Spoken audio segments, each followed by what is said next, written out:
어느덧 바울 사도의 전도 여행들에 대한 이야기가 거의 끝나가고 이제 바울 사도가 자신의 삶의 마지막 자유로 여행을 하는 여정이 될 예루살렘 행을 결정하고 예루살렘으로 달려가는 모습을 우리가 보고 있습니다.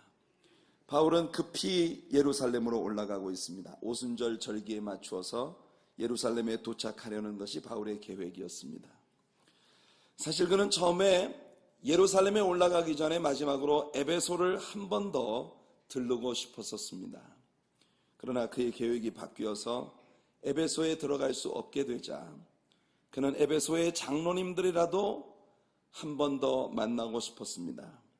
그래서 그는 예루살렘으로 올라가는 길에 밀레도에 도착하자 사람들을 에베소에 보내어 장로님들을 밀레도로 오게 해서 그곳에서 그들을 향한 마지막 고별 설교를 하게 됩니다.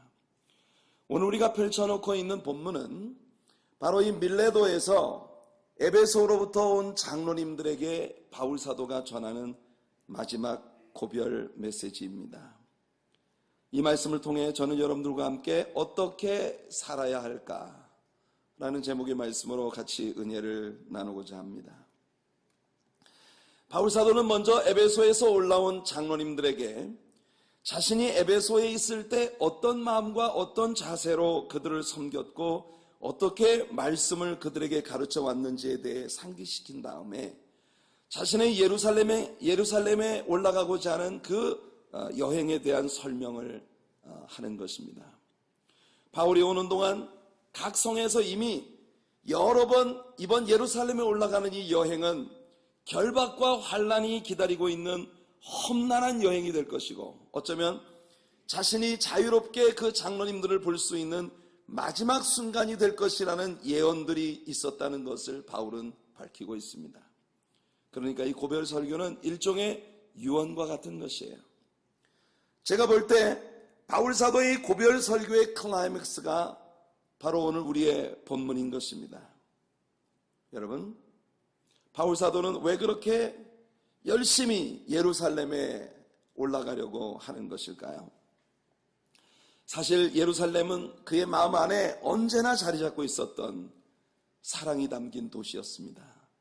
그는 그 도시에서 그리스도를 증거하고 싶어 했던 것이에요.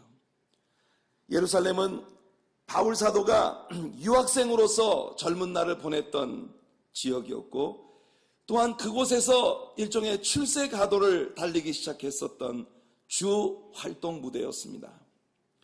그러나 그가 회심하고 난 다음 예루살렘은 절대로 더 이상 그에게 우호적인 도시가 아니었던 것이에요.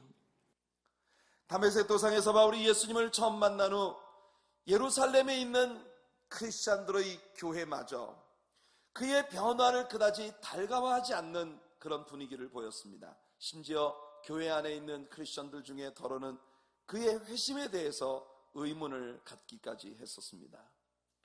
나중에 바울은 이방인들을 향한 자신의 사역에 대해 중재하기 위해 예루살렘에 올라가야 됐었는데요. 우리가 이미 사도행전 15장에서 예루살렘 공회를 배웠으니까 여러분들 아실 것입니다. 그 후에 예루살렘 교회 공회가 유대인들과 그들의 조상들도 짊어지지 못했던 율법의 무거운 짐을 이방인들에게 지우는 것이 가지 않다는 공식적인 결정을 내렸음에도 불구하고 그 후에 베드로가 안디옥에 내려와 이방인 신자들 앞에서 위선적인 행동을 하는 것을 보자 그것을 심히 나무랐던 바울은 예루살렘 교회의 지도자들과 사실상 적지 않은 이질감을 느끼고 있었던 그런 분위기를 많은 곳에서 풍겨내고 있습니다. 결국 2차 전도 여행이 끝나면서 바로 지난 수요일 저녁 우리가 성경 여행을 통해서 배웠습니다마는 2차 전도 여행을 끝내면서 바울은 에베소로부터 예루살렘까지 예루살렘에서 수리아의 안디옥까지 약 1500마일이나 되는 그 기나긴 여정을 걸어서 여행을 했는데 누가는 우리들에게 그 기나긴 여정을 바울이 왜 했는지에 대하여 아무것도 들려주지 않습니다. 다만 예루살렘 교회를 방문해서 교회의 안부를 물은 후에 다시 안디옥으로 돌아왔다는 짧은 글만을 우리에게 전하고 있을 뿐이에요. 1500마일이나 되는 그 기나긴 여행을 비행기나 자동차로 여행을 하는 것도 아니고 오직 걸어서 여행을 하니 엄청난 여행길을, 다만 예루살렘 교회의 안부만 묻고 내려오려고 갔던 것은 필경 아니었을 것이에요. 그러나 우리가 성경 여행을 공부하면서 배우게 되겠습니다마는 바울 사도가 예루살렘의 지도자들과 예루살렘 교회의 시스템에 대하여 상당히 마음 아픈 그런 느낌을 가지고 있다는 것을 우리는 앞으로 보게 될 것입니다. 그럼에도 불구하고 바울은 여전히 예루살렘의 유대인들을 사랑했고 내심 예루살렘의 지도자들에게, 그리고 예루살렘에 있는 크리스천들뿐만 아니라 아직 예수님을 믿지 않는 유대교에 있는 그의 동족들로부터 받아들여질 수 있기를 간절히 열망하고 있습니다. 심지어 지금은 자신이 이방인들 교회로부터 모은 헌금까지 들고 위험을 무릅쓰고 예루살렘으로 가고 있는 것이에요. 이 여행길이 바울에게 얼마나 위험하고 어려운 여행이었는지 여러분들이 성경 여행 프로그램들을 통해서 배울 것입니다. 이미 성령께서는 이번 여행이 결박과 환란이 기다리는 매우 위험한 여행임을 여러 차례 예언자들을 통해 다양한 방식으로 말씀하셨습니다. 이런 일들 때문에 사람들은 바울의 예루살렘 행이 과연 하나님의 뜻이었느냐 하는 데 대한 의문을 제기하는 사람들이 있습니다. 성령께서 바울에게 이번에 예루살렘에 올라가면 네가 이렇게 결박과 환란에 넘겨질 거라는 많은 예언들을 주시고 여러 차례 말씀을 하셨는데, 그런 경고에도 불구하고 바울이 예루살렘에 올라가는 것이 과연 맞는 결정이었느냐? 글쎄요, 제가 하나님의 나라에 가면 꼭 물어보고 싶은 몇 가지 질문들이 있는데 그 질문들 중에 하나가 바로 이거예요. 성령님, 왜 바울이 지나가는 도시마다 이번 여행이 굉장히 위험하고 어려운 여행이 될 거라는 걸 경고하셨죠? 가지 말라는 뜻이었나요? 아니면 가라는 뜻이었나요? 앞에 뭐가 기다리고 있는지 얘기해 줄 테니 네 맘대로 하세요, 그런 뜻이었나요? 저는 우리 하나님께 꼭 물어보고 싶어요. 여러분, 아무튼 바울 사도는 그렇게 많은 경고에도 불구하고 예루살렘으로 올라가는 쪽을 선택했습니다. 21장 4절을 여러분들이 보시면 바울이 두로에서 만난 어떤 제자들이 성령의 감동으로 바울을 예루살렘에 올라가지 말라고 강권하고 있다는 이야기를 듣습니다. 여러분, 제자들을 찾아 거기서 이래를 머물더니 그 제자들이, 잘 들으세요, 성령의 감동으로 바울더러 예루살렘에 들어가지 말라 하더라 이랬어요. 바울 보고 예루살렘에 가지 말라고 간곡히 이야기하는 게 성령의 감동하심을 따라 한 일이었다고 성경이 말하고 있는데, 가이사랴 지방의 아가보라고 하는 사람 역시 바울이 결박되어 이방인의 손에 넘겨지게 될 것을 예언을 했습니다. 바울의 띠를 가져다가 손을 묶고 이 띠의 임자가 예루살렘에 올라가면 이렇게 결박되어 이방인들에게 넘겨지게 될 것이라고 그렇게 예언을 한 것이죠. 형제들이 바울을 붙들고 만류합니다. 그러자 바울은 그들을 보고 말하죠. 너희가 왜 울어서 내 마음을 이렇게 아프게 하느냐? 나는 예루살렘에서 결박받는 것뿐만 아니라 죽을 것까지 각오하였노라, 이렇게 말하고 있는 것이에요. 그러자 제자들은 바울이 그의 마음을 굳게 정했다는 것을 알고 그를 만류하는 일을 포기하면서 주의 뜻이 이루어지이다 라고 말하게 됩니다. 여러분, 주의 뜻이 이루어진다는 게 뭡니까? 바울에게 지금 주의 뜻은 뭐예요? 이번 여행에 올라가면 결박을 당하여 이방인에게 넘겨지고 죽음을 향해 가게 될 것이라는 게 우리 주님께서 예견하신 말씀인데, 그런데 금방 성령의 감동으로 가지 말라고 하던 이들이 바울이 가야 되겠다는 마음을 굳혔다는 것을 보자 주님의 뜻이 이루어지이다 라고 하며 바울을 만류하는 일을 중단했다는 것입니다. 참 알 수가 없어요. 올라가는 게 주의 뜻이라는 건지 안 가는 게 주의 뜻이라는 건지 우리는 이것을 정확히 알 수 없으나, 아무튼 성령님께서 바울에게 이번 여행이 가진 의미를 분명히 일러주었고, 바울은 그럼에도 불구하고 내 목숨까지 내려놓겠다는 결단을 가지고 여행길에 오른 것이에요. 바울은 자신이 예루살렘에 올라갈 때 그곳에서 받게 될 이 모든 것이 자신을 가로막지 못할 것이라고 이미 마음의 확정함을 가지고 있었던 것입니다. 어떻게 이런 일들이 그에겐 전혀 위협이 되지 않는 것일까요? 어떻게 이 두렵고 정말 말할 수 없는 환난과 심지어 죽음이 기다리고 있다고 하는 이런 예언들이 그에게 쏟아지고 있는데 이 길을 가는 것이 그에겐 전혀 위협이 될 수 없는 것일까요? 오늘 본문 속에서 우리는 그 이유들을 발견하게 됩니다. 먼저 첫 번째 이유는 그는 자기 생명까지도 조금 더 귀한 것으로 여기지 않는다고 말을 했는데요. 여러분, 내가 내 생명마저도 귀한 것으로 여기지 않을 만큼 소중한 그 무엇이 과연 뭘까요? 우리는 어떻습니까? 우리가 진실하다면 우리는 누구나 우리가 조금이라도 더 살려고 몸부림치는 사람들이라는 걸 고백할 수밖에 없을 거예요. 우리 자신뿐만 아니라 우리가 애착을 가지고 있는 사랑하는 이들이 조금이라도 이 땅에서 더 살았으면 하는 것이 우리들 모두의 간절한 소원이 아니겠습니까? 바울처럼 고백할 수 있는 사람은 정말 극소수에 불과할 거예요. 우리 대부분은 자신의 생명을 아주 귀한 것으로 여깁니다. 우리는 가능한 한 우리의 생명을 연장시킬 수 있는 방법을 찾으려고 노력하죠. 그래서 여러분들이 조깅도 하고 엑서사이즈도 하고 그리고 몸에 좋다는 약은 다 찾아 먹고 몸에 좋다는 음식만 골라가며 먹고 모든 노력을 기울여서 어찌하든 건강을 유지하고 조금 더 이 땅에서 살려고 하는 그런 노력을 기울이고 있는 것입니다. 여러분이 사랑하는 사람이 이미 뇌사 상태에 빠졌는데 그래서 회생의 가능성이 전혀 없기 때문에 의사들이 여러분들에게 다가와 저 생명 보조 장치를 제거하도록 권유할 때 어느 누구라도 할 수만 있다면 말이에요. 매일 수천 불씩이 소요되는 일일지라도 그걸 그렇게 할 만한 능력만 내게 있다면 며칠이라도 그를 더 살리고 싶은 것이 우리들의 마음이 아니겠습니까? 그렇게 해서라도 살아가는 사람을 technically 기술적으로라도 좀 더 살게 하려고 하는 것이 우리들의 마음이에요. 우리는 생명을 그렇게 소중히 여깁니다. 그런데 말이에요, 바울 사도는 어떻게 그렇게 자신의 생명을 조금 더 귀한 것으로 여기지 않을 수 있을까요? 바울은 이미 이런 고백을 우리에게 들려주고 있습니다. 빌립보서 1장 21절에 이는 내게 사는 것이 그리스도니 죽는 것도 유익함이니라.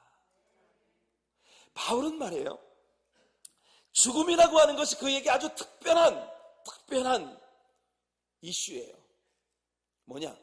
예수님이 내 안에 살아계시기 때문에 내가 죽는다 하더라도 난 잃을 것이 없다. 그뿐 아니라 바울은 이미 사람이 죽고 난 다음에 올라가게 될 천국을 미리 가본 경험을 가지고 있는 사람입니다. 그는 일종의 예고편을 본 거예요. 우리 하나님의 자녀들을 기다리고 있는 것이 무엇인지, 우리가 천국에 올라갔을 때 하나님의 보좌 앞에서 어떤 일이 일어나게 되는지, 그 하나님의 나라의 영광스러운 모습은 어떤 것인지 바울은 이미 선명하게 경험하고 있었던 것이에요. 그는 고백하기를 인간의 말로는 그것을 묘사할 길이 없어서 차라리 입을 다무는 쪽을 선택했다고 고백하는 것입니다. 인간의 어줍지 않은 언어로 천국의 아름다움을 묘사하는 것은 그 가치를 상쇄시키는 죄가 될 것이라는 게 바울의 생각이었어요. 그런 천국의 아름다움과 영광과 eternity, 이 영원이라고 하는 개념을 이미 목격해서 알고 있는 바울로서는 빌립보 교인들에게 편지하면서 솔직한 자신의 심경이 무엇인지를 고백하기에 이르렀습니다. 사실 진실을 말한다면 나는 빨리 이 몸을 떠나 그곳에 가고 싶다. 천국을 보았기 때문에, 천국을 알기 때문에. 그래서 바울사는 내가 이곳을 떠나 저곳에 가는 것이 나의 간절한 소원이다.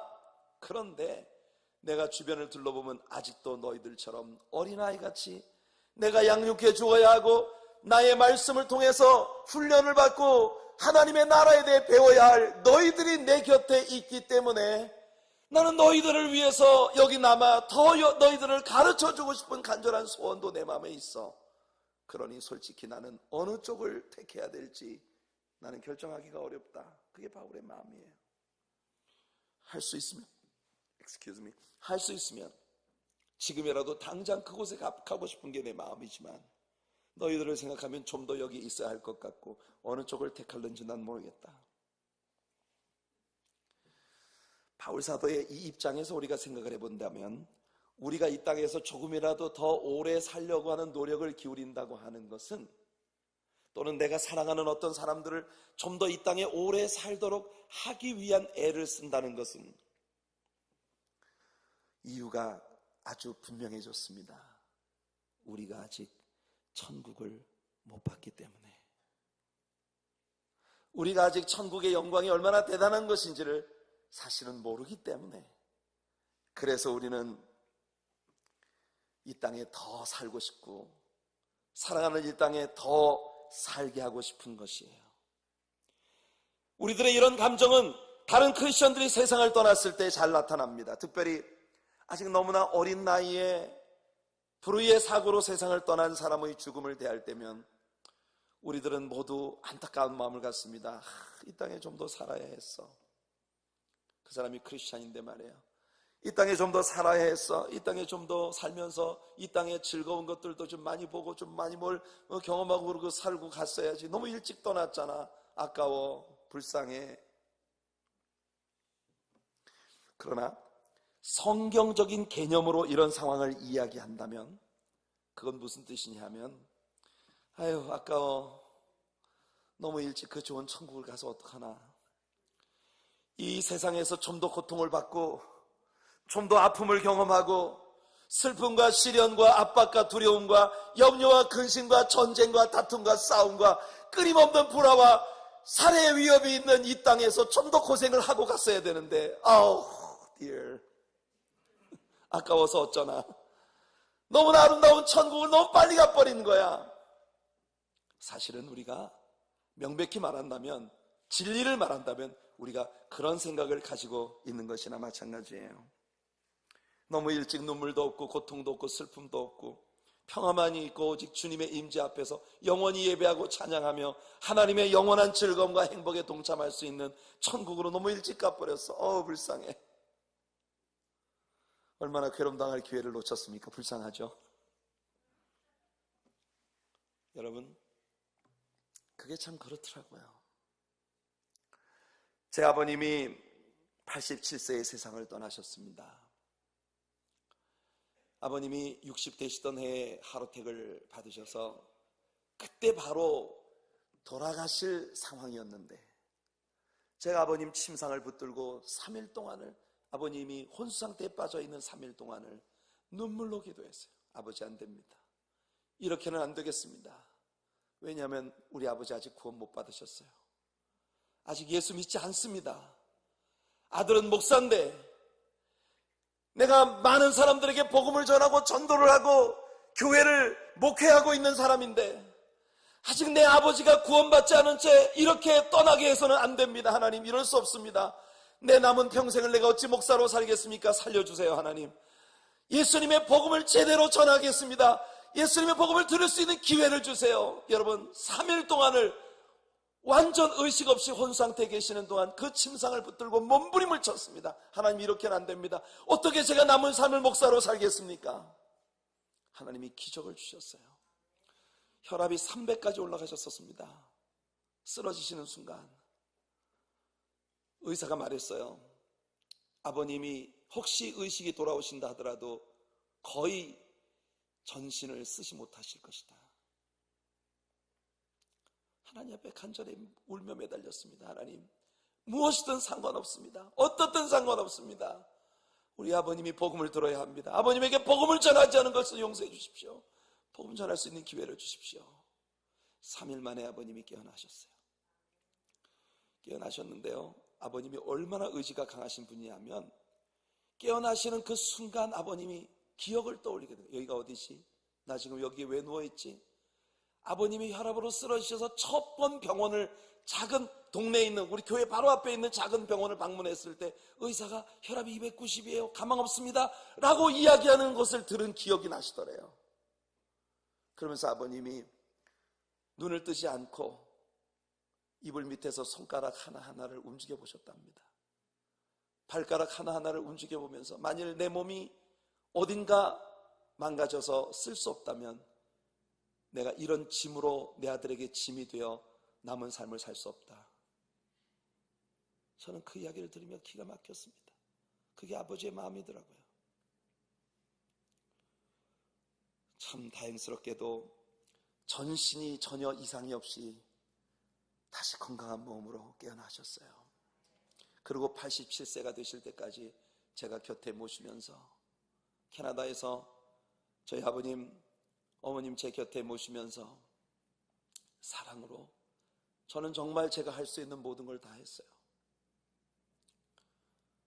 아버님이 뭘 하고 싶으시다고 하면 그것을 힘을 다해서 꼭 하실 수 있게 해드렸고, 뭘 보고 싶으시다, 드시고 싶으시다, 아버님이 마음에 무슨 소원이 있다고 말씀을 하시면 그것이 꼭 이루어지도록 곁에서 도와드리곤 했습니다. 제가 유럽에서 목회를 하면서 어머님 아버님을 모셔다가 한 달 동안에 걸쳐서 유럽 전역을 여행을 시켜드렸습니다. 저도 못 가본 많은 곳들을 어머님 아버님이 다 구경을 하시고, 캘리포니아에서 목회를 할 때는 이미 저희 아버님이 70세를 넘어서시는 때였으니까 저희 어머님 아버님을 모시고 제가 서부 자동차 여행을 했어요. 미니밴으로 어머님 아버님을 뒤에를 침대처럼 이렇게 탁 해서 편안히 누워서 다니실 수 있게 원하시면 그렇게 공간을 저로서는 최대한 편안하게 만들어 드렸다고 생각을 했는데, 세상에 일주일을 계획을 하고 캘리포니아에서 출발을 했는데 아직 애리조나도 못 와서 아버님이 하시는 말씀이, 아범마 그만 가자. 나 너무 피곤해. 이 차 안에서. 아버님 어머님이 난 별로 재밌는 게 없어.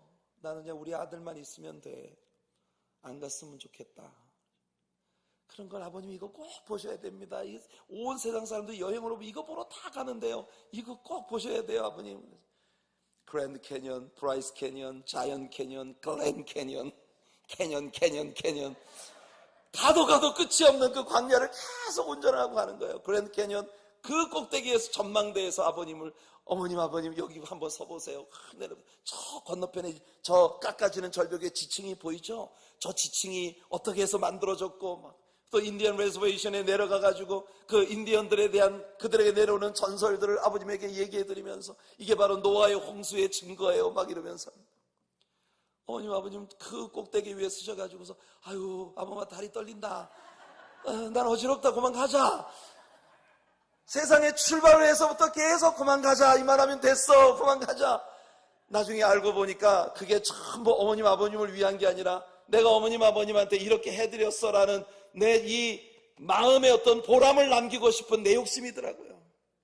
여러분, 혹 여러분들의 부모님들이 여러분 곁에 살아계시거든 그분들 살아계신 동안 정말 할 수 있는 모든 걸 다 하시길 바랍니다. 저는 어머님 아버님이 그렇게 맛있는 거를 사드려도 맛을 느끼지 못하는 날이 그렇게 빨리 오실지 몰랐습니다. 조그만 높은 곳에 올라가도 어지러워서 감당할 수 없는 그런 시기가 그렇게 빨리 올지 몰랐어요. 그리고도 어머님 아버님을 곁에 모시고 그렇게 나름 정말 잘한다고 애를 썼는데 막상 아버님 세상 떠나시는 그날 그 순간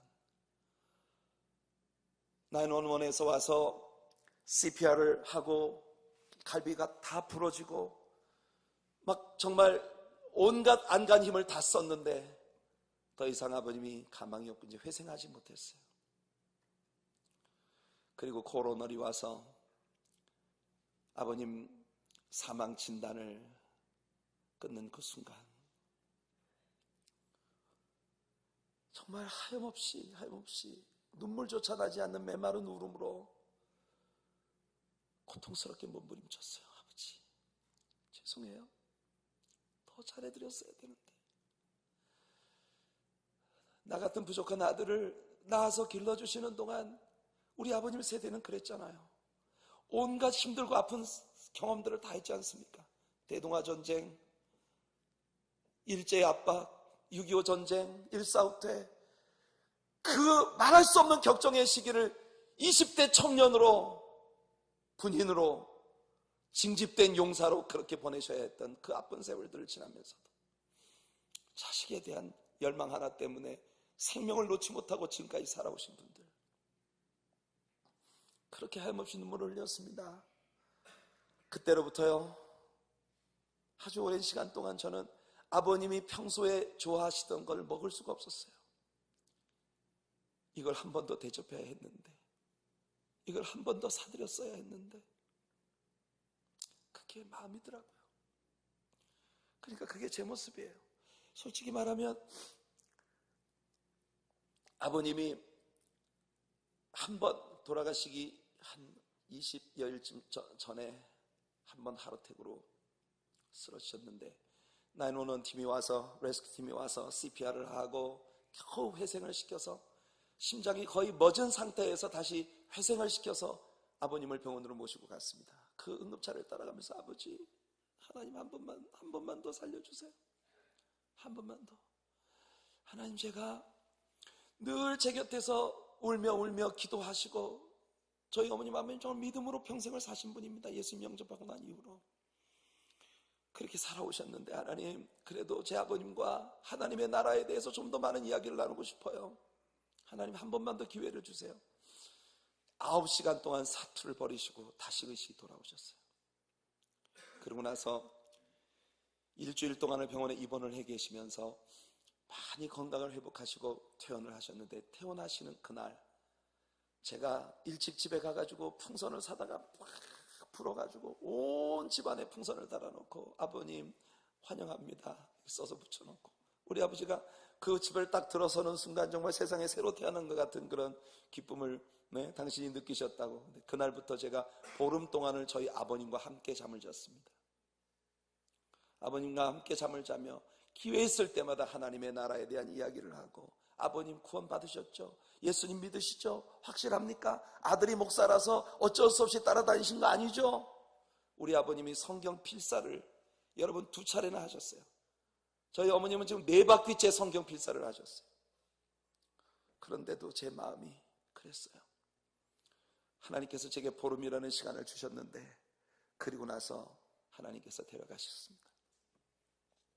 그런데도 내가 할 만큼 했다는 생각을 할 수가 없더라고요. 너무나 아쉽고 너무나 안타깝고 너무 아까워서 그렇게 눈물이 나더라고요. 알고 보니 내가 천국의 영광을 아직도 잘 몰라. 그게 병이더라고요. 우리 아버님은 지금 세상에, 이 땅에 살고 있는 어느 누구보다도 행복해 하셔요. 예수님의 품에서, 우리 하나님 보좌 앞에서 이미 영원이라고 하는 세계 속에서 영원히 주님을 예배하는 그 기쁨과 감격 가운데 들어가셨는데, 나는 아직도 아버님을 그리워합니다.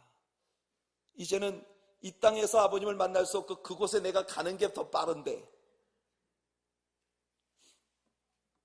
바울 사도는 말이에요, 그가 이 땅에 산다는 것이 그렇게 지독하게 바들바들 애를 써야 할 이유가 없는 사람이었었어요. 왜냐하면 천국을 알기 때문에. 그래서 바울에게 있어 예루살렘 행의 위험이 전혀 위협이 될 수 없었던 또 다른 이유는 오늘 우리들의 본문에 소개됩니다. 어차피 우리는 저곳을 향해서 가는 인생인데, 여러분 오늘 본문을 킹제임스 버전에서 읽어드릴게요. 왜냐하면 우리말에 번역되지 않은 아주 중요한 요소가 여기 하나 있기 때문입니다. 뉴 킹제임스 버전에서 이 구절을 보면 이렇게 되어 있습니다. But none of these things move me. 이렇게 많은 도성에서 많은 사람들이 나에게 위협이 담긴 예언을 했으나 이런 모든 것들이 내 마음을 전혀 흔들지 못했어. Nor do I count my life dear to myself. 와우. 나는 나의 생명조차도 나한테 그렇게 소중한 거라고 여기지 않아. So that I may finish my race with joy. 우리말에 번역되지 않은 부분이 바로 여기입니다. 내가 나의 모든 삶의 경주를 기쁨으로 마칠 수 있기 위하여.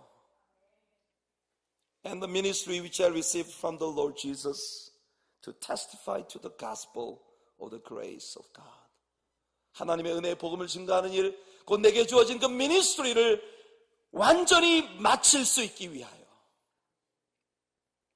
나는 내게 내 생명조차 귀하지 않아. 그래서 내게 이런 이야기가 전혀 내 마음을 흔들지 못해. 그런 고백을 했어요. 여기 So that I may finish my race with joy. 바울은요, 인생을 하나의 경주로 보았습니다. 경주, 레이스. 그리고 그 경주를 기쁨으로 마치는 것이 그의 소원이었어요. 그는 자신이 네로에게 목배임을 당하기 직전에 디모데에게 편지하면서 이렇게 말했습니다. 디모데후서 4장 7절과 8절입니다. 내가 선한 싸움 싸우고 나의 달려갈 길을 마치고 믿음을 지켰으니 이제 후로는 나를 위하여 의의 면류관이 예배되었으므로 주 곧 의로우신 재판장이 그날에 내게 주실 것이니 내게만 아니라 주의 나타나심을 사모하는 모든 자에게니라. 바울 사도는 자신의 인생의 레이스를 은혜 가운데 잘 맞춰가고 있고, 그리고 이제는 우리 주님이 날 위해 예비하신 면류관 받을 일만 내게 남아있다는 것이 그의 확신이었던 것이에요.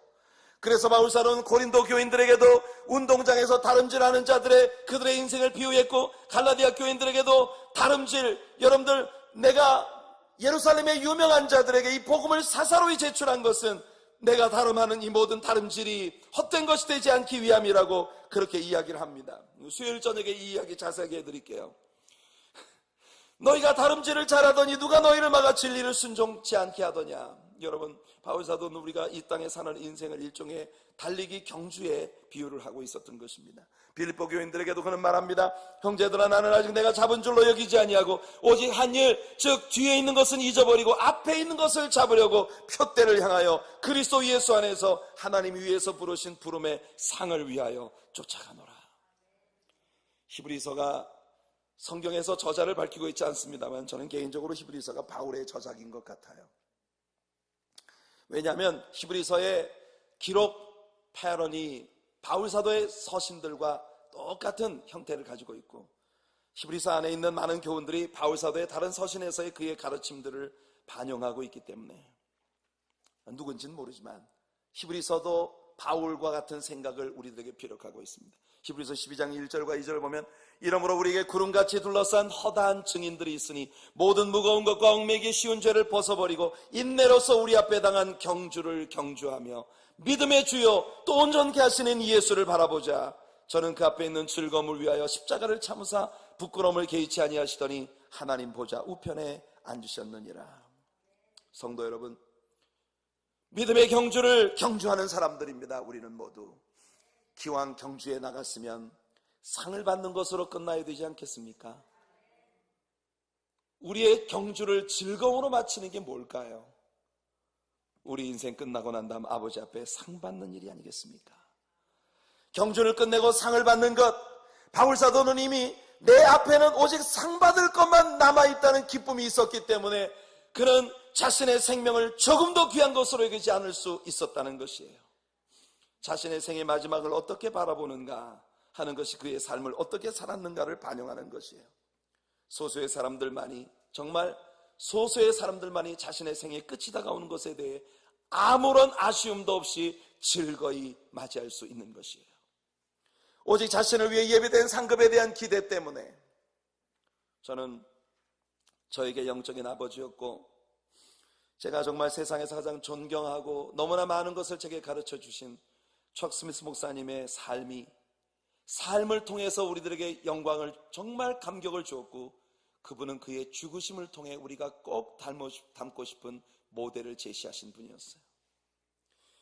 이태 전 10월 달에 척 목사님이 세상을 떠나실 때, 여러분, 저는 그분의 생의 마지막 모습을 두고도 기억하고 싶고 저의 마지막이 그와 같기를 간절히 원합니다. 3년 동안 폐암으로 싸움을 하셨어요. 계속되는 수술과 항암 치료들, 닥터들은 그분이 끔찍한 고통 가운데 있는 게 분명하다고 분명히 말하는데 그분은 한 번도 얼굴에 미소를 잃지 않으셨어요. 사람들이 와가지고 목사님 아프지 않아요? 어떻게 이렇게 웃을 수 있습니까? 목사님이 그분들 보고 하는 말이 내가 고통스러워해야 맞는 겁니까? 나는 고통스럽지가 않아요. 왜 고통스럽지가 않느냐 하면 내 몸이 내게 가져다 주는 고통이 나를 아버지께로 빨리 데려다 주고 있다고 믿기 때문입니다. 내 몸이 건강하게 지금까지 하나님의 영광을 위해서 내가 살 수 있도록 나를 도와주었고, 이제는 하나님께서 나를 이 땅에 있는 것보다 그곳에 오는 쪽이 좋다고 하시니까 내가 아버지께로 가는데, 아버지께 가면 내가 이 땅에서 주님의 영광 가운데 주님의 이름으로 행한 그 아름다운 일들을 주님과 함께 이야기할 때 난 너무 행복할 거예요. 내 몸이 고통스러울수록 나는 아버지께서 더 가까이 나를 부르고 계시구나. I'm so happy. 그리고 그분이 말합니다. 왜 은퇴 안 하세요? 은퇴가 영어로 retire입니다. retire. 총무사님 하시는 말씀에 I'm not even tired yet. 나 아직 타이어도 안 했는데 어떻게 retire를 하느냐고 농담을 하시는 분이세요. 그분의 마지막 주일을 여러분이 혹시 유튜브에 들어가셔서 한번 검색을 해보세요. 패스터 척 스미스 해가지고 라스트 설먼 치시면 바로 뜹니다. 그분이 돌아가시던 그 마지막 주일, 바로 그 전주간에 마지막 수술을 받으시고 닥터들이 더 이상 아무것도 할 수 없어서 그냥 몸을 닫아버렸어요. 그러고 난 다음에 청 목사님이 깨어나자 청 목사님에게 다가와서 조심스럽게 얘기했습니다. 목사님, 이제 모든 것이 끝났습니다. 우리가 할 수 있는 일은 더 이상 아무것도 없습니다. 그 말은 곧 목사님에게 주어진 생명이 이제 며칠밖에 남지 않았다는 기막힌 이야기예요. 근데 청 목사님이 아무 일도 없는 것처럼 그 닥터를 향해 손을 내며 한 사람 한 사람 그 빅 스마일, 그분의 별명이 빅 스마일이에요. 그 달콤한 미소로 의사 한 사람 한 사람을 붙들고 수고했어요. 나 위해서 너무 애써줬어. Thank you very much. 마치 건강에 대해서 태어나는 사람처럼 그렇게 의사 한 사람 나를 위해서 애써줘서 고맙다고 인사를 하고 난 다음에 그리고 교회로 돌아오셨어요. 그 주일날 산소호흡기를 꽂은 채로 강단에서 1부, 2부, 3부 마지막 설교를 하셨습니다. 그 설교 시간이 30분이 넘어요. 마지막 설교. 이미 그때는 서 있기도 힘들고 숨조차 쉬기 어려운 상황이에요. 그런 목사님이 강단에 서셔서 성도님들을 향해 말합니다. 여러분, 믿음이 전부입니다. 용감하십시오. 성도들이 자신 때문에 두려워할까봐 오히려 성도들에게 믿음으로 용감해지십시오. 로마서 4장에 나오는 말씀을 가지고 담대한 믿음에 대하여 마지막 말씀을 외칩니다.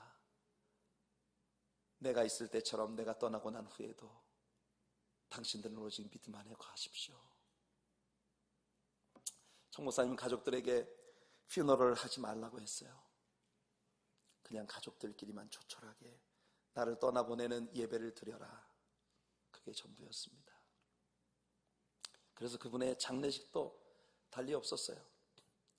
여러분들이 그 유튜브에 보시면요, Paddling for Chuck Smith라고 하는 그걸 써보세요. 그러면 허니턴 비치에 옛날 60년대 히피였던 사람들이 전부 모여서 척 스미스 목사님이 돌아가신 것에 대해서 축제를 벌입니다.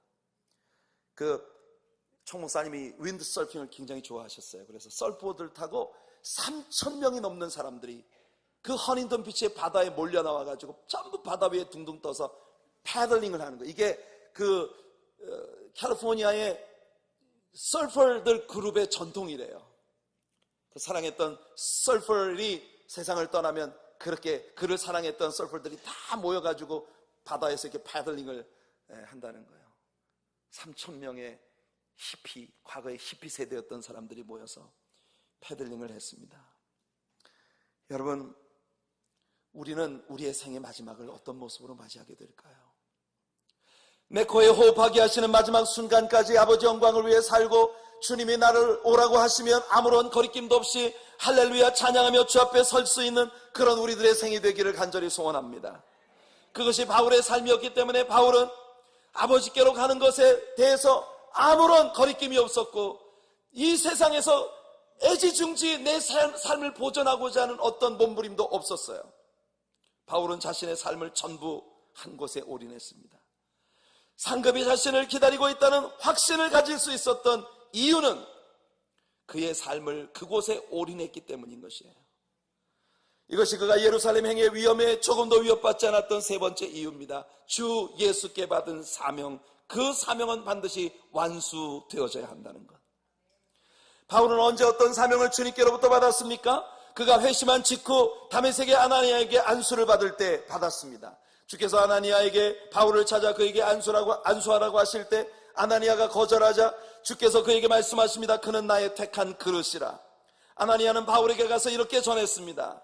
그가 또 가로되 우리 조상들의 하나님이 너를 택하여 너로 하여금 자기의 뜻을 알게 하시며 저 의인을 보게 하시고 그 입에서 나오는 음성을 듣게 하셨으니 이 의인은 바로 예수님이에요.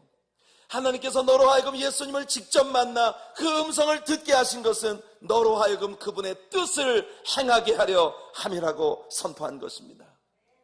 그래서 사도행전 13장에서 바울 사도는 안디옥의 지도자들이 주를 섬겨 금식할 때에 하나님의 성령께서 임하셔서 바울과 바나바를 하나님의 시키시를 위해 따로 드리라고 그렇게 말씀을 했고, 그 말씀을 따라 여러분들 바울 사도는 예수 그리스도의 피 묻은 복음을 증거하는 길을 위해 그의 삶을 모두 쏟아버린 것입니다.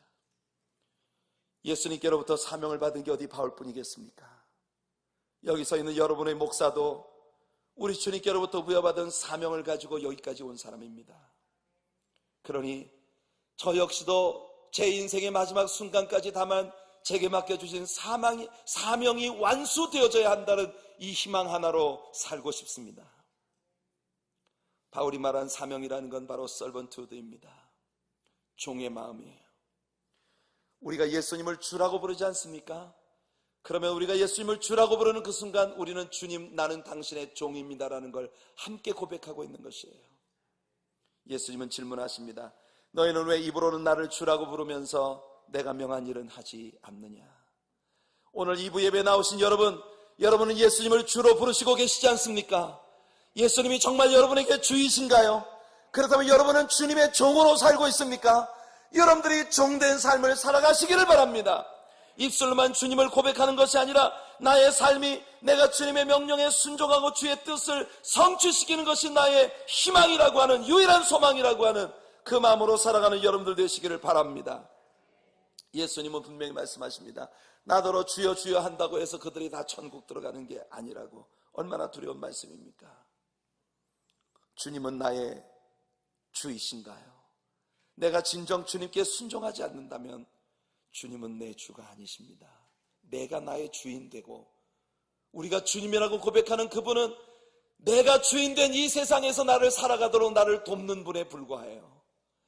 주님과 만나는 날 그것이 드러나게 된다면 이것은 돌이킬 수 없는 끔찍한 저주입니다. 오늘 이 시간이 여러분들의 생을 그런 의미에서 다시 한번 돌아보는 여러분들 되시길 축복합니다. 우리 이미 다루었지 않습니까? 바울이 다메섹으로 가던 길에서 회심을 하는 그 순간 우리 주님께 두 가지 질문을 드렸습니다. 첫 번째 질문이 뭡니까? Who are you, Lord? 주여 누시오니까 Who are you, my master? 바울은 말했습니다. 주님, 나의 주님이십니다. 당신은 누구십니까? 이제부터 나는 당신의 종으로 살겠습니다. 누구신가요? 주님을 정확히 발견하기 전부터 그는 내가 만난 이분께 내 모든 삶을 바치겠다고 결단이 선 것이에요. 그리고 두 번째 질문이 뭡니까? What do you want me to do? 제가 무엇을 하리까? 뭘 하기를 원하십니까?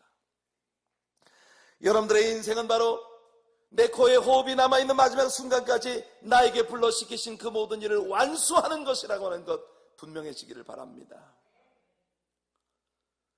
바울이 주 예수께 받은 사명이 뭔가요? 그 속에서 우리는 바울이 자신의 생명을 조금 더 귀한 것으로 여기지 않을 수 있었던 마지막 이유를 발견하게 됩니다. 그것은 바로 하나님의 은혜의 복음 증거하는 일이었습니다. 은혜, 그것은 먼저 바울 자신이 주님께 받은 것이었어요. 에베소 교인들에게 그는 고백했습니다. 모든 성도 중에 지극히 작은 자보다 더 작은 나에게 이 은혜를 주신 것은 측량할 수 없는 그리스도의 풍성을 이방인에게 전하게 하신 것이라고. 또한 그는 고린도 사람들에게 그리스도께서 자신에게 나타나셨던 것에 대해 이렇게 전합니다. 맨 나중에 만삭되지 못하여 난 자 같은 내게도 보이셨느니라. 나는 사도 중에 극히 작은 자라. 내가 하나님의 교회를 핍박하였으므로 사도라 칭함을 받기에 감당치 못할 자로라. 그러나 나 된 것은 하나님의 은혜로 된 것이니 내게 주신 그의 은혜가 헛되지 아니하여 내가 모든 사도보다 더 많이 수고하였으나 내가 아니요 오직 나와 함께 하신 하나님의 은혜로라. 율법과 은혜는 성경 안에서 극명한 대조를 보이는 요소들이죠. 율법은 끔찍한 우리의 자신의 본질을 처절하게 드러내줍니다. 고발합니다. 우리를 정죄합니다. 그러나 율법으로 드러난 그 모든 죄악을 덮어주고 구속하시고 내가 죽을 자리에서 대신 죽어주신 것이 바로 주님의 은혜입니다. 우리는 그 은혜를 받은 자들이에요. 말씀이 육신이 되어 우리 가운데 거하시며 우리가 그 영광을 보니 아버지의 독생자의 영광이요 은혜와 진리가 충만하더라. 우리가 다 그의 충만한 데서 받으니 은혜 위에 은혜로라. 율법 모세로 말미암아 주신 것이요 은혜와 진리는 예수 그리스도로 말미암아 온 것이라. 그래서 바울 사도는 그의 서신들 안에서 은혜에 대하여 많은 증거들을 쏟아낸 것입니다. 자신의 삶에 대한 바울의 정확한 이해는 모든 것이 은혜라는 것입니다. 오늘 우리 아까 함께 찬양했잖아요. 살아가는 모든 순간이 다 주님의 은혜라고. 세상 소망이 다 사라져간다 할지라도, 내가 사랑하고 애착할 것 아끼는 모든 것들이 내 곁을 떠나간다 할지라도 주님 안에서 내가 산다는 것이 은혜입니다. 이제 여러분에게 이렇게 질문해 보고 싶습니다. 여러분의 삶에 대한 여러분의 이해는 어떤 것인가요? 바울 사도는 이미 천국의 맛을 보았기 때문에 그곳으로 가고 싶은 열망을 가지고 있었고, 또한 그 하나님의 나라를 이미 목격하고 그 나라의 영광을 간직한 자로서 이 땅에서 자신에게 부여된 사명을 끝까지 감당하여 내게 남은 건 상 받을 일밖에 없다는 확신이 있었고, 그리고 그 사명이 바로 자신에게 하나님께서 먼저 보여주신 은혜를 남에게 나누어 주는 일이었기에, 이것을 위해서라면, 이 일이 성취되기 위해서라면 내 생명도 아낌없이 내려놓을 수 있다고 말했는데, 여러분은 바울처럼 자신의 목숨을 내던지고 실로 삶의 모든 것을 올인하고 싶은 그 무엇을 발견하셨는지요? 우리가 신자라고 자처할 때 우리는 바로 이런 의미들을 내포하고 있다는 것을 인식해야 합니다. 여러분이 신앙을 가진 것은 결코 거저된 일이 아니에요. 그리스도께서 피 흘리시고 죄로 인한 영원한 죽음에서 여러분을 건져내신 은혜의 선물입니다.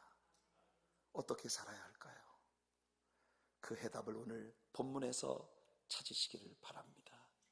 나의 달려갈 길과 주 예수께 받은 사명, 곧 하나님의 은혜의 복음 증거하는 일을 마치려 하면은 나의 생명을 조금도 귀한 것으로 여기지 아니하노라. 이것이